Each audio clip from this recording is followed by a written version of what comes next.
இந்த குழந்தைங்க எல்லாருமே வந்து தாவேக்காரங்களோட குழந்தைங்களா? இல்ல. நம்ம ஒன்று மாவட்டத்துக்கு 3 பேரை சூஸ் பண்ணி கூட்டு போல, மாவட்டத்துக்கும் தொகுதிக்கும் டாப்பில் வந்து 3 பேரை கூட்டு போயிருக்கோம்.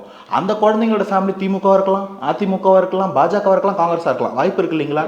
அந்த மாதிரி ஒரு குழந்தைங்களை கூட்டிகிட்டு போய் அந்த ஃபேமிலியை கூட்டு போய் இப்போ இருப்பா விஜய் அண்ணன் தான் சிஎம்னு சொல்லணும்ப்பான்னு சொன்னால் ஏதோ ஒரு இடத்துல இது கசியாதா? அப்படி கசிஞ்சா அது அசிங்கமாக இருக்காதா? பிரச்சனை என்னென்னா அந்த குழந்தைங்க யாராவது இல்லை அந்த குழந்தைங்களோட பேரண்ட்ஸ் யாராவது இல்லை டீச்சர்ஸ் பேசணும்னு நினச்சா பேசுறதுக்கு ஒரு வாய்ப்பை ஏற்படுத்தி கொடுத்தாங்க. அவ்வளோதான் இங்கே நடந்துச்சு. அவங்க எல்லார் மனசுலையும் அது இருந்துச்சு. ஒரு கேள்வி கேட்குறேன், நீங்கள் 2021க்கு முன்னாடி வரைக்கும் உதயநிதி யாரு?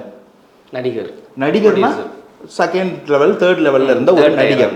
அந்த நடிகர் தான். என்னைக்காவது யாராவது அவர் வந்து 3ஆம் கலைஞரே சேப்பாக்கத்தின் சேகுவாரவேன்னு சொன்னாங்களா? இல்லையே.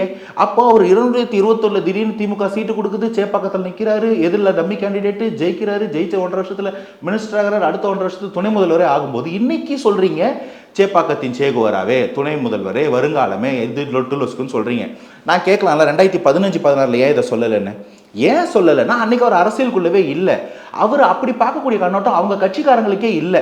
காசு வாங்கிட்டு போய் படம் பார்த்தாங்கல்ல, அவங்களுக்கு கூட அன்னைக்கு அந்த நிலைமை இல்லை. தளபதியன் படம் மட்டும் பார்த்துட்டு போயிட்டாங்க. நடிகர் சங்கம் அவருக்கு வந்து ரசிகர் மன்றம் மட்டும் நடத்திட்டு போயிட்டாங்க. ஆனால் அவர் அந்த அரசியலுக்குள்ளே வரும்போது அவர் அடுத்த கலட்டமாக பார்க்குறாங்க.